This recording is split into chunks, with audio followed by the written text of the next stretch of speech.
Sa dami ng pinagdaanan, bakit ngayon mo pa naisipan ako iwanan? Gabi-gabi na lang akong nalalasing, lumuluwa sa bawat oras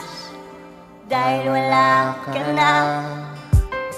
Lisod kaayo nga wala ka diri sa akong giliran, wala ko naanad ni ini, di ba kabalo ka mang dili ko halos katulog sa sige o gunahuna pa iti ay kaayo ko ikaw sa ako ang wala, murabag kulang ang tenan, murabag di na ko makaya kay naanad nga kauban kas kalipa yung problema, kabalo ko nga dako kaayo ko sa imong pagkulang ug gandam ko nga mo bawi para mubalik ka lamang ugtay mong hatagan pa og tsansa ang tanan kay para ako ang mapakitang ikaw lang ang tanan diri sa akong kinabuhi, ikaw nagatag importansya, aminado nga sayo maong nawadan nakagana ug ang gugmang di matuwa nag-anam nagkawala kay tungod sa ako ang kakulang rason para mo biya nakadiri sa akong kamot, abi ko ba kita magdugay sakit man pero dawaton para sa imong kalipay. Wala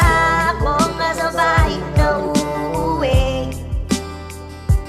dati-dati,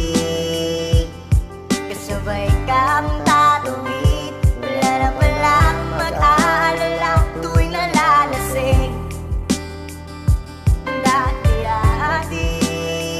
may nagsasabi